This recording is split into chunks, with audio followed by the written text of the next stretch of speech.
Let's see.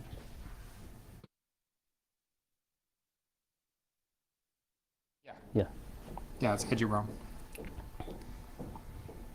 Welcome to the CERIAS seminar for February 24th. It's my pleasure to introduce Professor Xukai Zhao, who comes up from the Purdue University, Indianapolis. Professor Zhao is a graduate of the University of Nebraska and spent some time in industry before joining the faculty at IUPUI. Come to us and will be talking to us today about a secure approach to biometric-based authentication. Professor Zhao. Thank you. So thanks,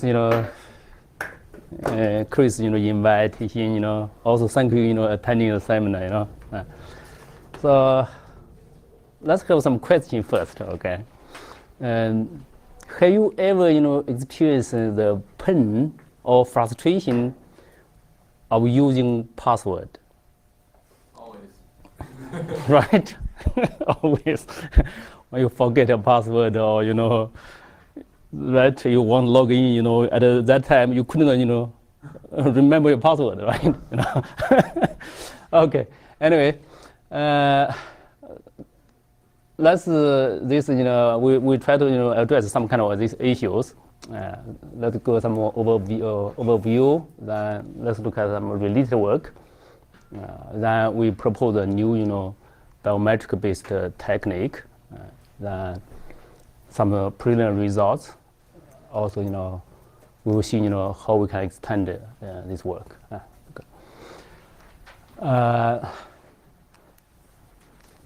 Why? Okay. It seems that it's too.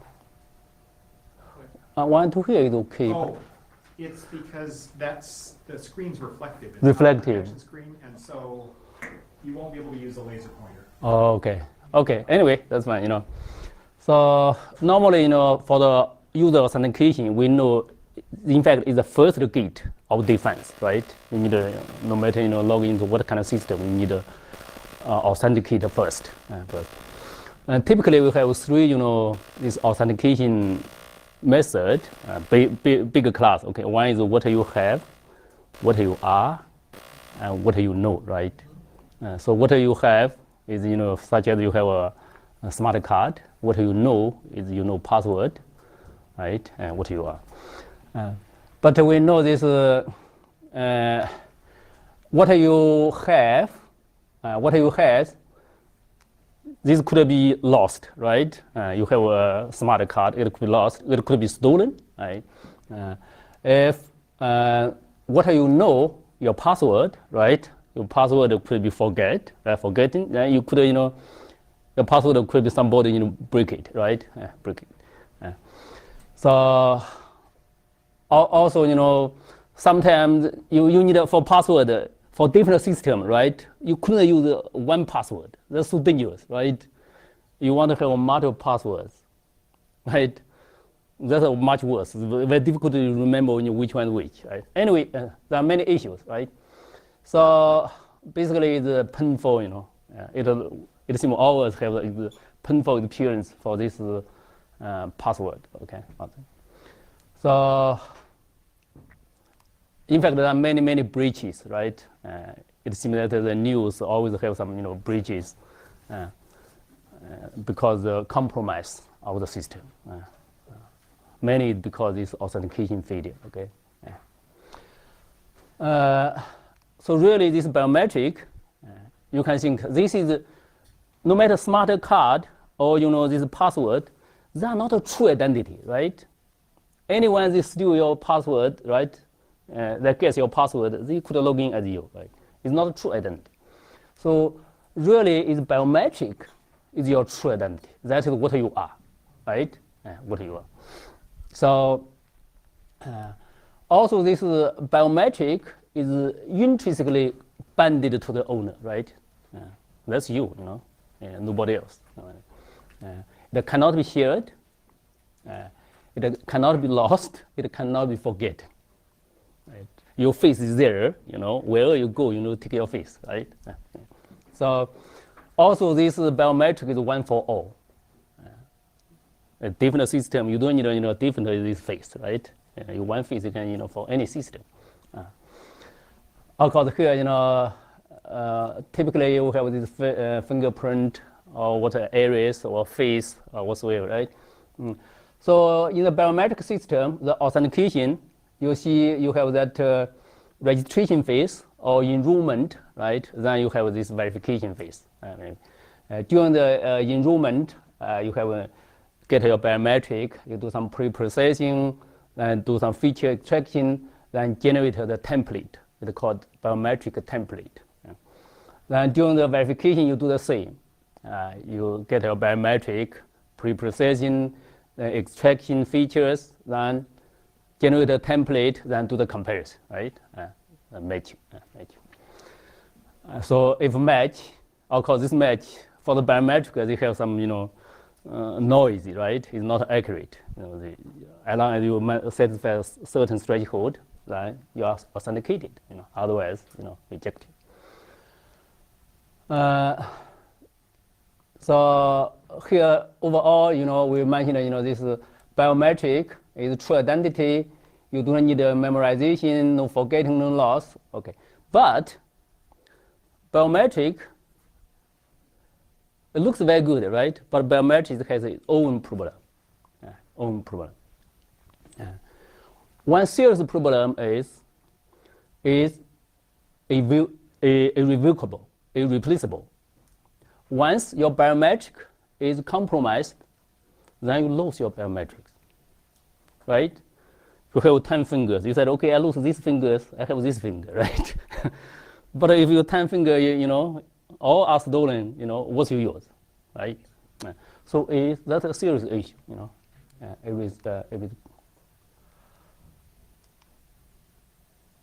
another is that this is biometrics, such as your face, okay, could disclose some sensitive information.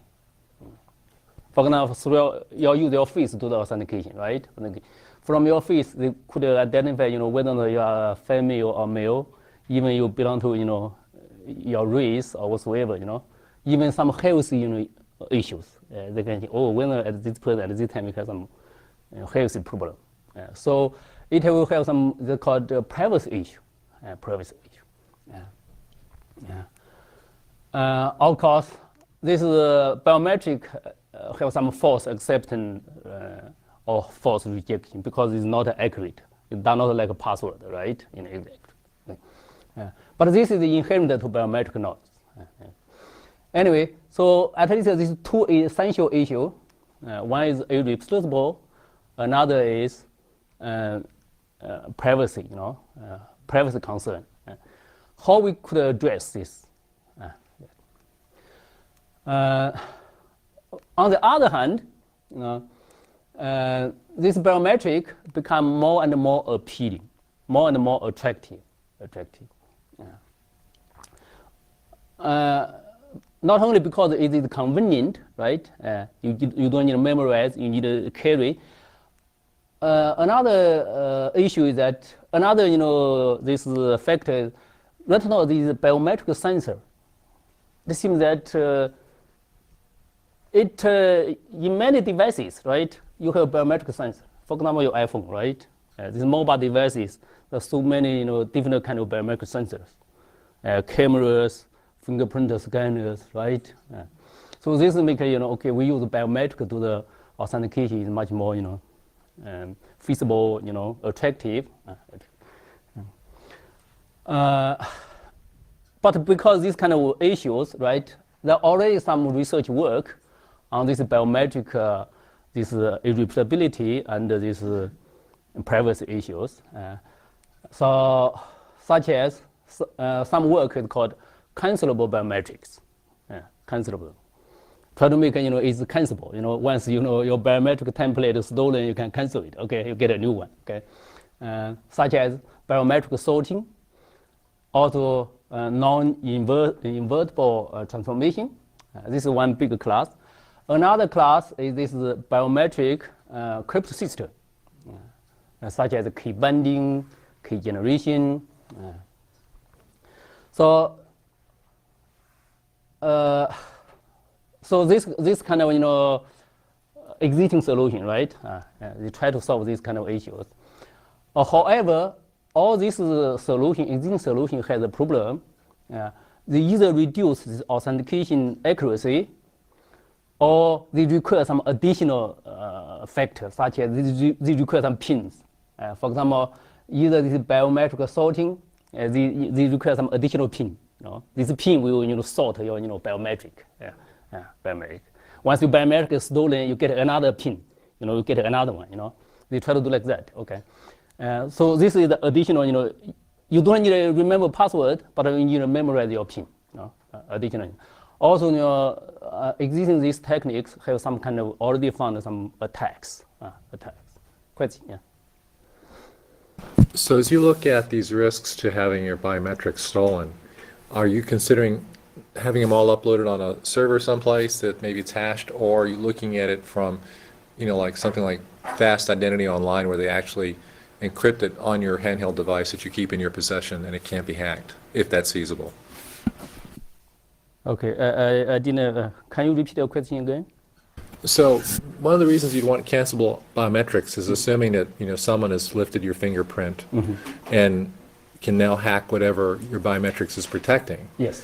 Okay, so there's a couple of places you can keep those biometrics. You can keep it on a server someplace, or in the case of, there's an alliance called Fast Identity Online, and what they do, for example, if you have it on your phone, it's encrypted on the phone, so it shouldn't be hackable, and it doesn't actually travel over the network.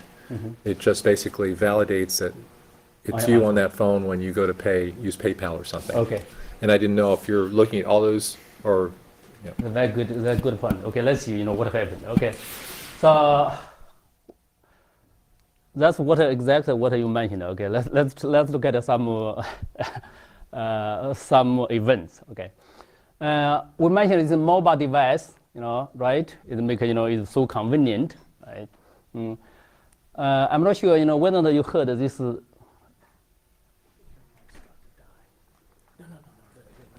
How's the microphone?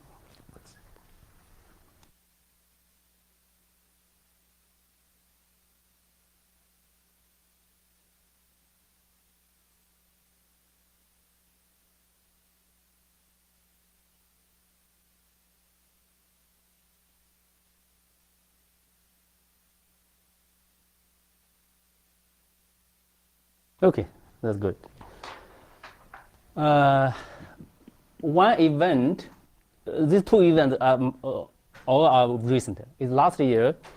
There's a hacker conference called Black Hat USA, right? In Las Vegas last year, August, there's a demo. It shows fingerprint on Android phone. Okay, Android phone. Can be stolen remotely and at large scale. It's scary. That is the Android phone, Android smartphone. The demo on that. At that time, it looks like this iPhone, Apple iPhone looks, it's good, right? But this I got this news just maybe 2 weeks ago. Have you heard this? Apple Error 53? Not yet, right? That's if you look at this link.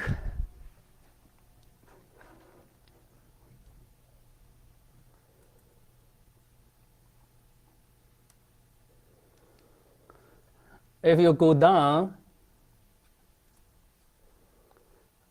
then finally they discuss why this happened. Okay, why this happened. Okay. Let's briefly summarize it. Okay, so this iPhone, in case your home button somehow is damaged, you need to repair. After you repair, if your repair is done by some third party, then your iPhone is killed, is locked. User cannot use it. User cannot use it. The reason is that this they have they call it Touch ID, right? Touch ID. This Touch ID is physical bonded with this home button. No, unless once your home button is damaged, unless you repair by the Apple store, then they do some restart or whatsoever.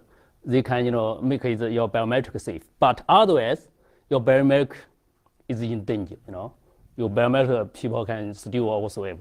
So that's why they totally kill. They kill your iPhone. That's basically for iPhone 6. For iPhone 6. So of course that's what you mentioned, that one. Because original iPhone said, okay, I do this encryption whatsoever. Also the biometric is stored on iPhone. But that's a problem. All to come out. So it's very serious.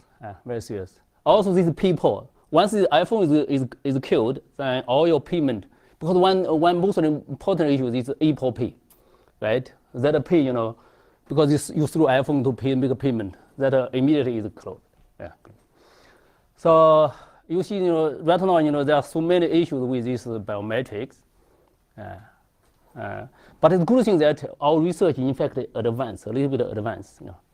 We have done some, let's see what it is. That's our new techniques. It's called biometric capture. Biometric capture. The idea is pretty simple. It basically is a secure fusion of your biometrics and system-wide reference subject. Okay. What is this reference subject? Reference subject could be just a picture, a doll. You have toys, right? A doll, or whatsoever a logical image. Is a reference subject. Okay, reference subject. So this reference subject and this your biometric, we do a secure fusion. Secure fusion. So basically, we combine this biometric and cryptography, the integration with existing biometric method and process. We have three key components. One is key extraction, transformation, secure fusion, and integration. So here is the main features, some unique features. This technique is revocable, is privacy preserving, is robust, is attack resistant. Of course, user's biometric is safe even biocapsule is stolen, is compromised. So we call it biocapsule, okay? We call it biometric capsule, biometric capsule. Of course, we know this is universal identity. Okay, you use your biometric, you can cross different systems, different platforms, It's broadly applicable. It can apply to different biometrics, either your fingerprint, either iris, either your face, either some dynamic features, such as your voice, such as your key, keystroke, patterns, your gestures, because people right now use this iPhone, your gesture to do some authentication. Okay. So all this authentication method can combine with our technique to provide this reproducibility and privacy and protection.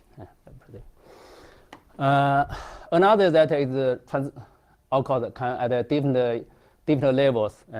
This fusion could be at a single level, could be at a feature level, could be at the template level. Another that is transparent to user. User, you don't care. Okay, you just your biometric, either your fingerprint or your face. So it is seamlessly embedded in existing authentication process. It's easy to use and deploy. But what it is, right? What is this method? So that's the idea, okay? So we still have this registration phase, right? We have the registration phase. Here you see we have this reference subject. You can just is a door whatsoever, right? It could be physical or it could be logic. Logic is okay. Then the user data, you extract the feature of both these users' features. You will use the sensor, right, to capture these biometrics. Feature extraction, 然后 this feature tracking will have this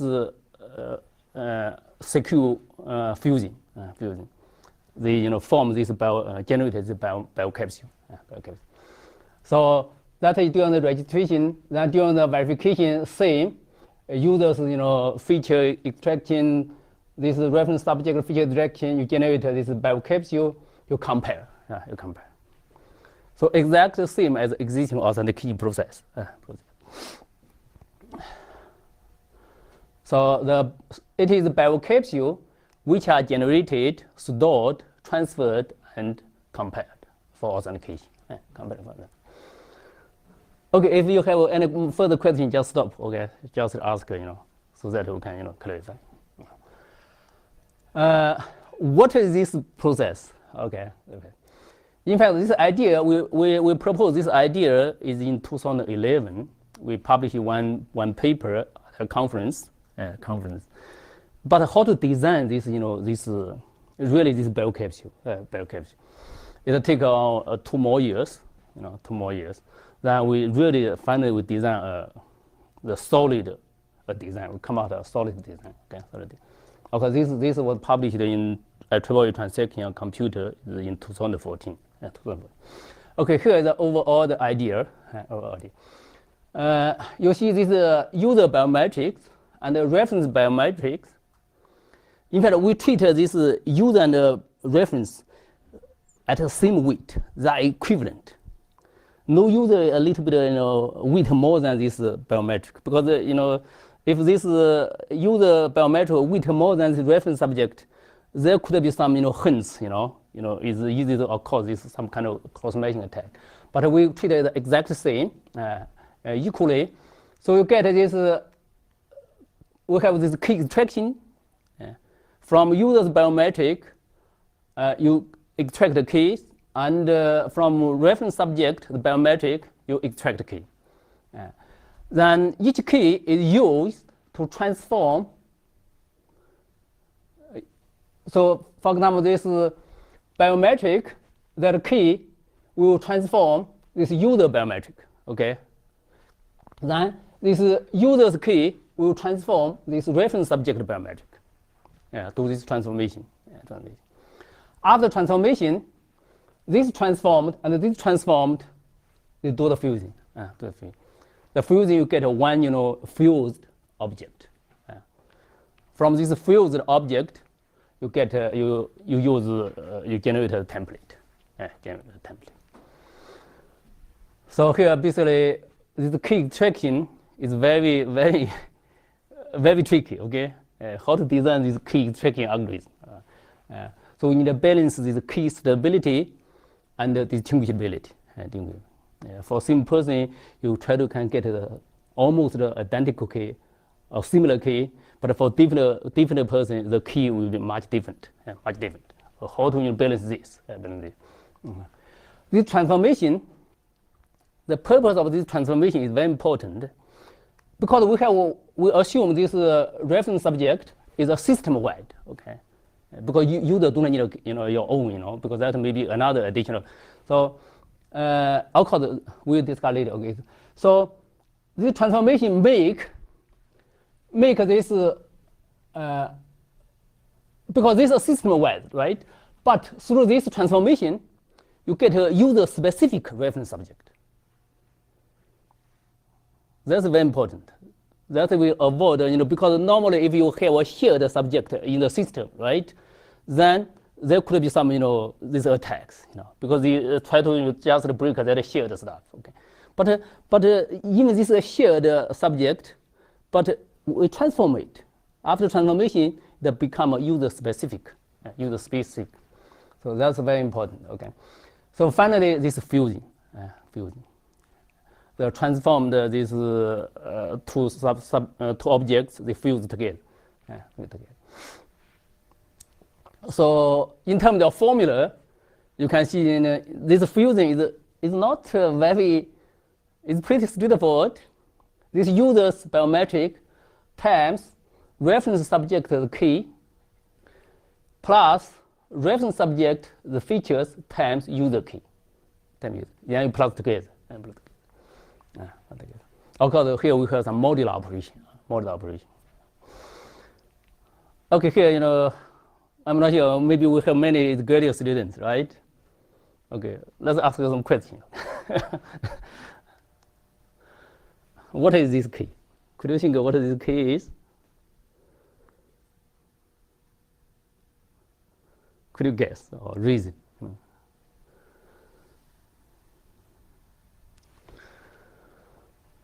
Okay, it basically is just, you can think of 0, 1 sequence, it's a binary sequence, okay, the binary sequence. But, is that okay? Any problem? If you look at it here,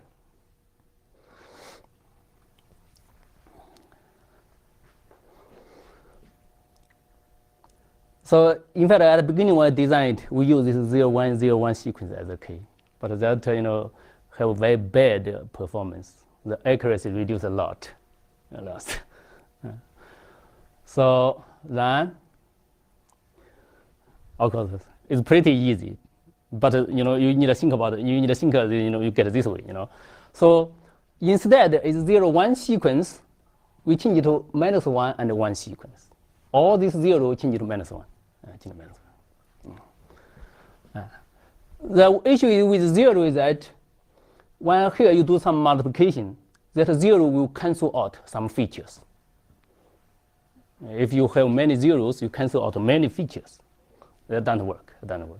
So we change it to -1, we keep it, all these features are kept there. Then here we throw a modular, they are modular operation. So all the features are kept there. That's great. That's why this efficiency, the accuracy is still kept. It's almost the same as existing system. Okay, so that is the basic idea. We have this key tracking.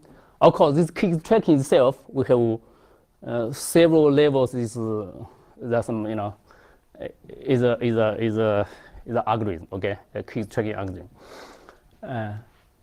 So that's a basic idea. Let's look at the integration. At this time, you see, just this red block, this is the biocapture part. Then outside is still existing biometric authentication process. So our module nicely embedded in existing biometric authentication process. Even all this template generation, this feature tracking, we can use existing method. We don't design our own. We just use existing this biometric feature tracking whatsoever, the method. So in addition, this integration can be at any level, at a single level. Okay, here we show it at a feature level. In fact, it can at a single level, can at a template level. So that is very generic, very flexible. So like I mentioned, it can be applied with any biometrics, such as face, iris, fingerprint, even dynamic user behavior. Of course, we have this scheme, right? We need to prove first is secure, is attack resistant. Second, we need to prove it is performance is good. Okay. So in terms of this security and the privacy preserving, we did the theoretical analysis. We also did an experiment. It can defend against this cross-matching attack. It can defend against this even this biometric template is compromised. You have no way to recover original biometric. No. We propose these different security properties. Also, these properties through the experiment will also validate it. It satisfies this kind of property. Another in terms of performance. So we have some preliminary result. on areas. So basically, such as this log gobble is a typical areas code. This is authentication method. This ICE is a typical areas database. So we use this existing method. Then this is existing method plus our biometric capture. We just compute this biocapture. Still use this areas code to do the comparison, feature extraction, whatsoever. Yeah. If you look at this error rates, these are exactly the same. These are a little bit off. Okay, a little bit off. In terms of this accuracy is almost the same. Okay, almost the same. Of course, if you have this, if this data set, you do some processing, make the image much more high quality, then it's much better. Okay, it's much better. All right. So that's in terms of performance. Yeah. But this one is on errors. In fact, one issue last, maybe we submitted this to NSF for as a proposal submit. We have a future work. One important issue is that is this method applied to other biometrics? Yeah, they said that's a serious concern. If you just can use that areas, what's the deal? So that then this is some quality comparison. Okay, quality comparison. So in terms of the brute force attack, cross-matching attack, collusion attack, lost token attack, ours, that are is approved. Okay, approved. For some others, is not known yet. Okay. So anyway, that in terms of security. Then we extended. I said, okay, let's see whether this applied to other biometrics. We use the face. Okay, we use the face. In fact, this previous experiment was done by my PhD student. She already graduated. Now, on this face, many parts are done by myself. I just online found a face recognition system. I said, okay, let's see whether this method can combine to face. So this experiment result. After I saw this result, I feel, oh, that's great. Yeah, great. Maybe a little bit on this face, you can see, okay, this one is existing method. Because when you compare this two biometric, right? This face and this face, okay? If we are same person, the distance, the similarity is pretty close, right? The distance should be closer. Distance means the difference, okay? If it's two different person, they are much distant, right? Much distant. So basically, you can see for the same user, the distance is around this below this 180, something like that. It's for two different users, the face image, the distance is much larger. It's larger than 180. Right? Okay. So this x-axis is the existing method. We just online download the open source software. Then this y-axis is our biocapture. Our biocapture will compute this similarity and within the same person and between two persons, two people.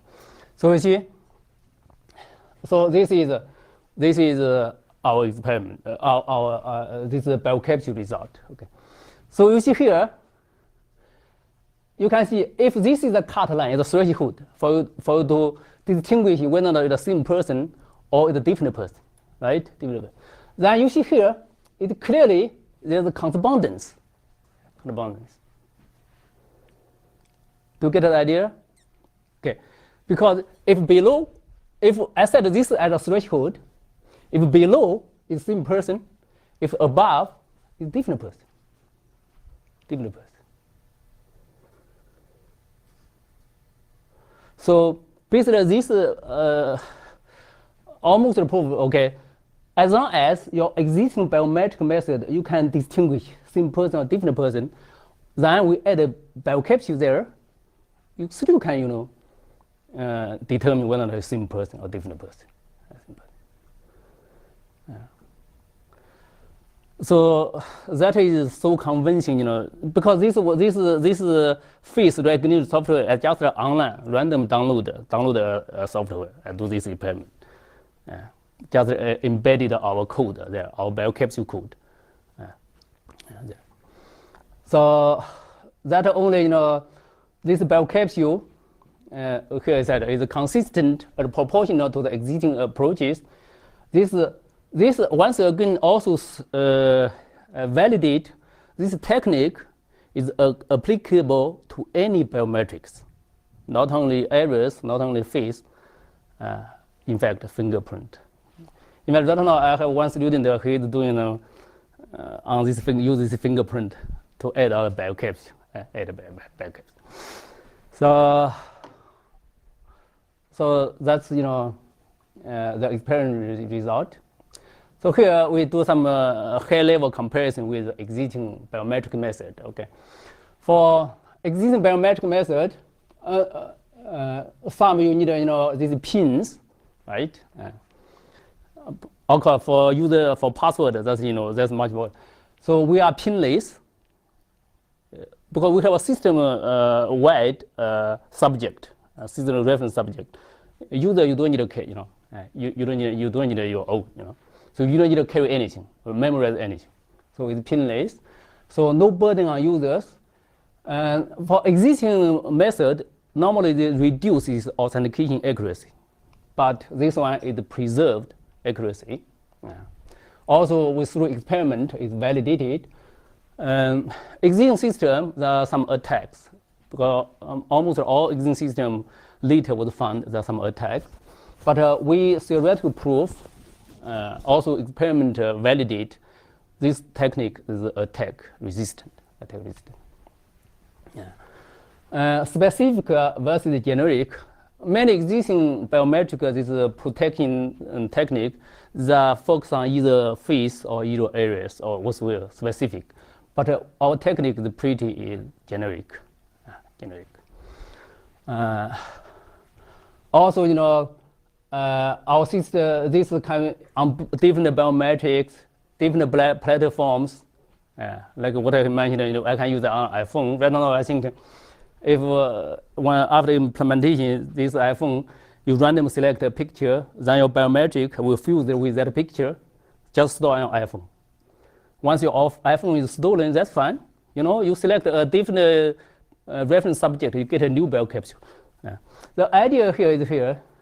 This biocapture, even the attacker compromise it, get it. Furthermore, even this reference subject, the attacker get it. From this reference subject, as well as this biocapture, there's no way he can get back the user's biometric. You cannot get back a user's biometric. So it's not only is replaceable, also is revocable, irrevocable. You cannot revoke it. No, you cannot non-invertible. You cannot invert.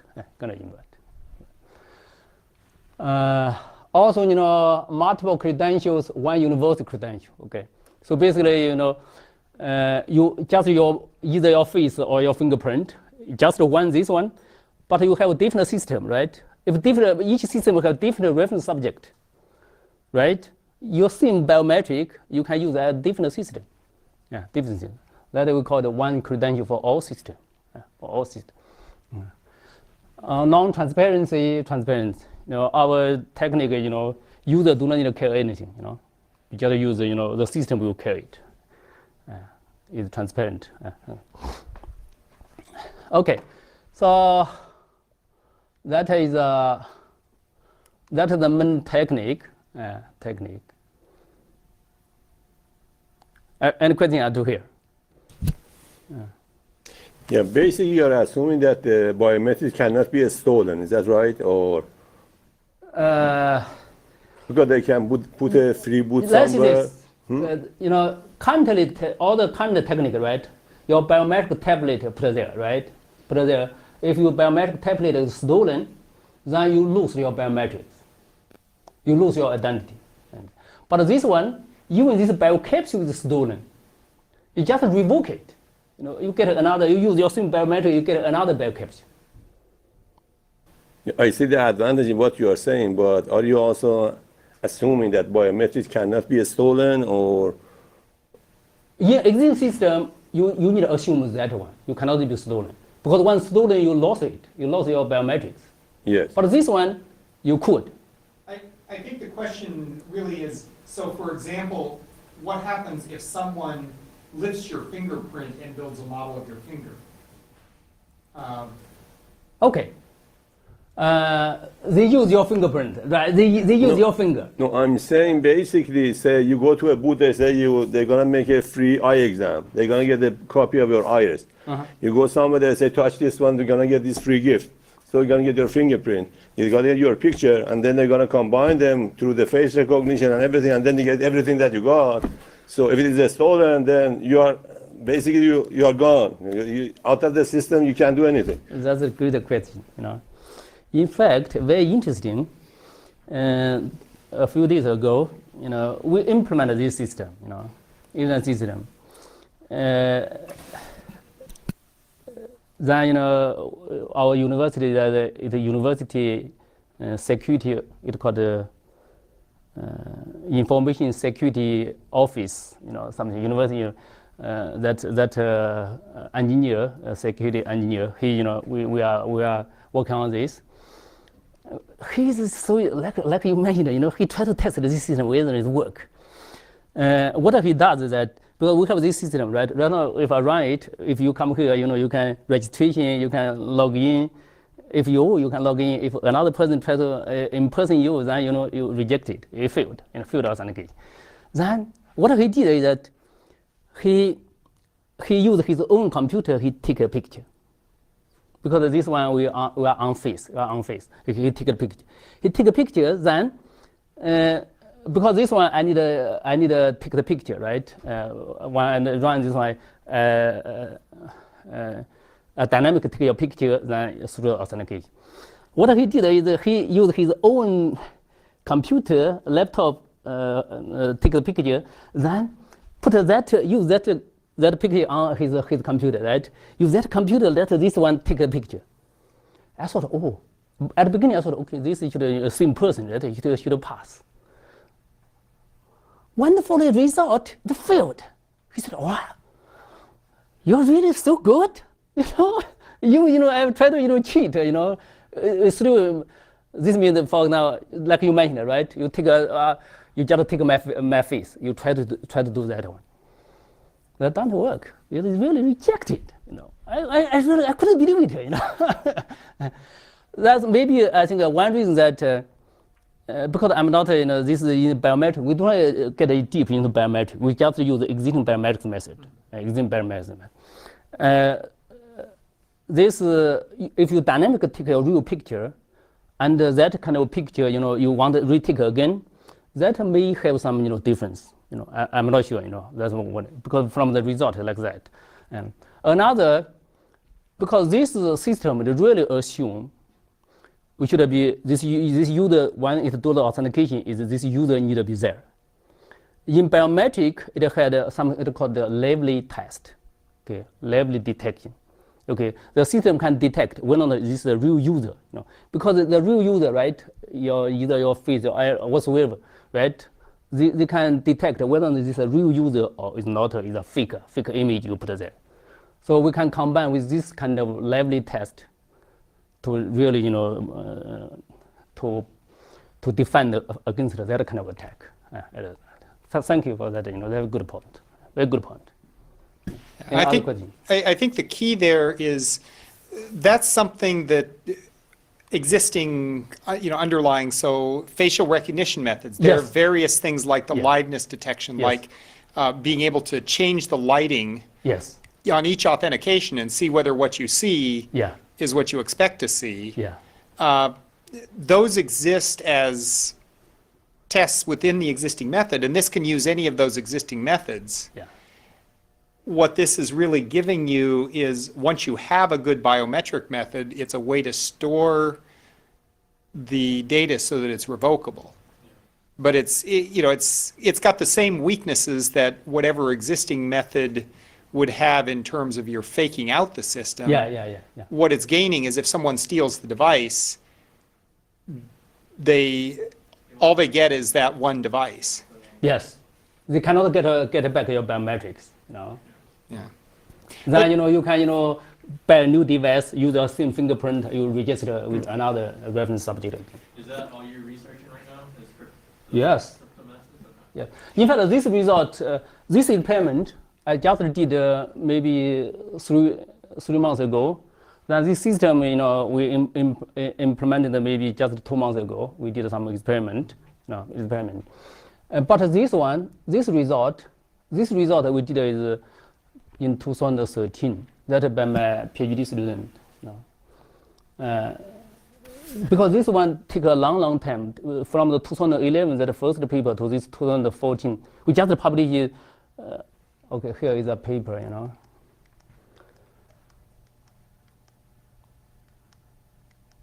The first paper is in this international conference.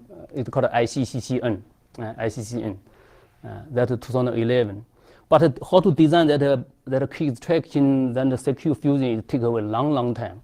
Because also we need the experiment to validate it. So then, 2 years later, we get it. Then this published.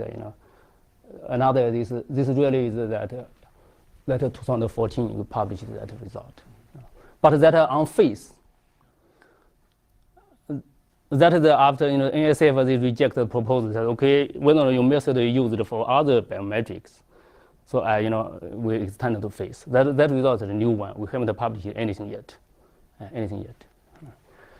Okay, let's look at this some future work. Any more questions? In fact, only after I did this experiment on this one, I feel much more confident. Okay, this technique is really is solid. Yeah, it's solid. It matches so well. Well. How many types of biometric features have you tested? Like you did fingerprint, iris. Yeah, that's I did just do 2. Only 2. Yes. What else are you looking at? Right now I'm looking at a fingerprint. Only okay. Yeah, I'm looking. I just bought 2 iPhone. About 2 iPhone, not iPhone, Android phone. I bought a fingerprint scanner. It's just the order, it may be coming next week.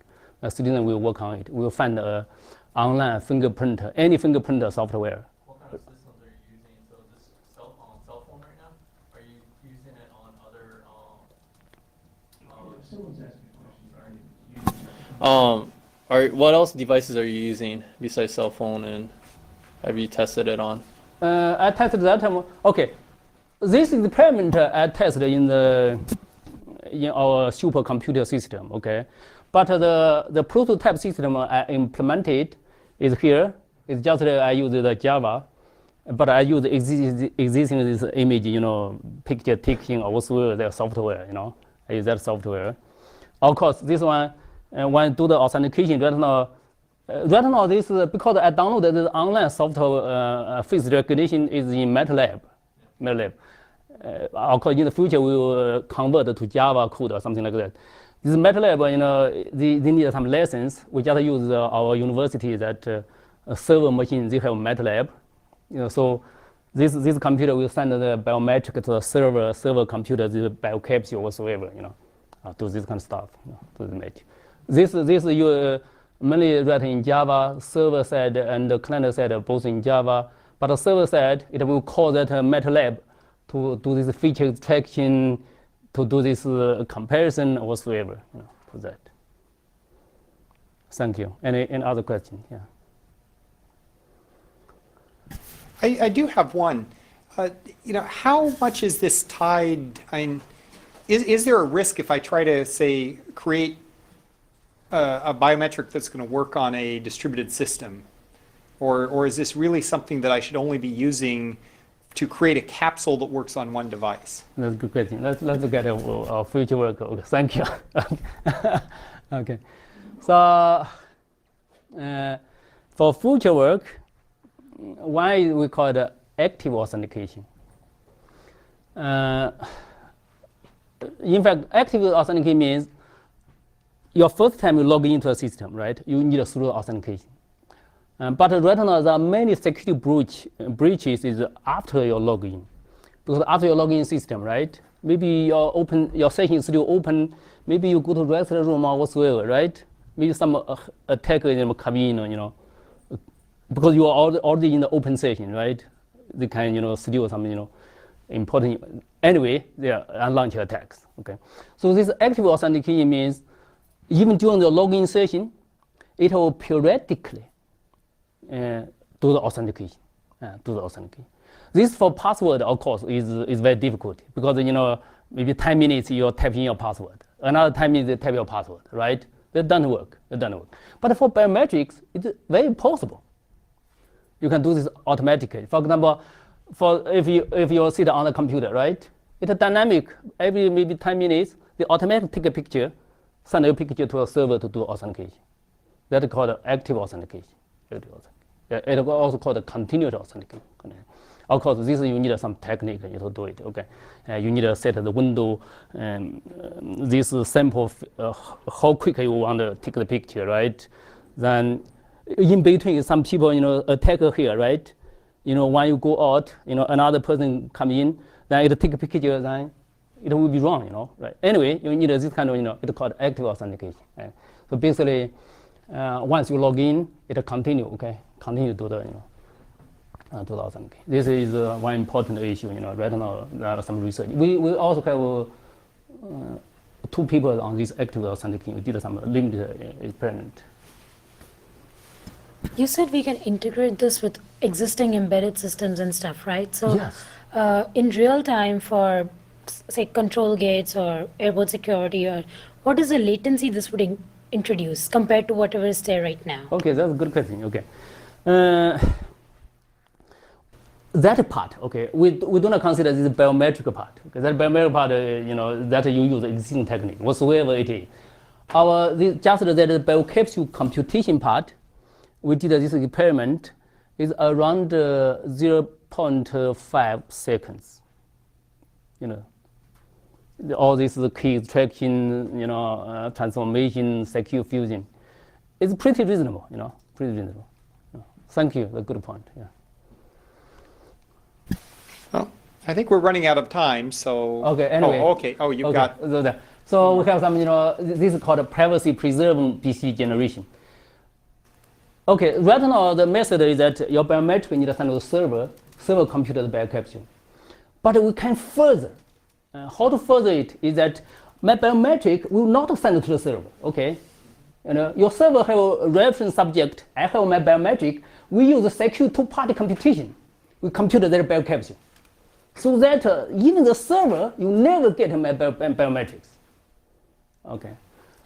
So in fact, we have some basic idea, how to use this secure 2-party multiplication and secure 2-party addition to compute it. So that even your server, you could be compromised or you may not be fully trusted. It's okay. We can still, use this biometric system.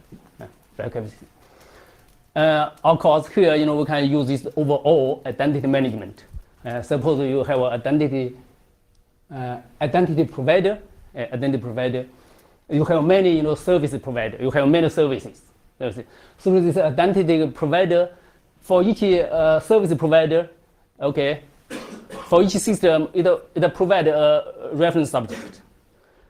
Same user biometric, through this identity provider, it get a different biocapsule for different systems, for different services. That you can use this.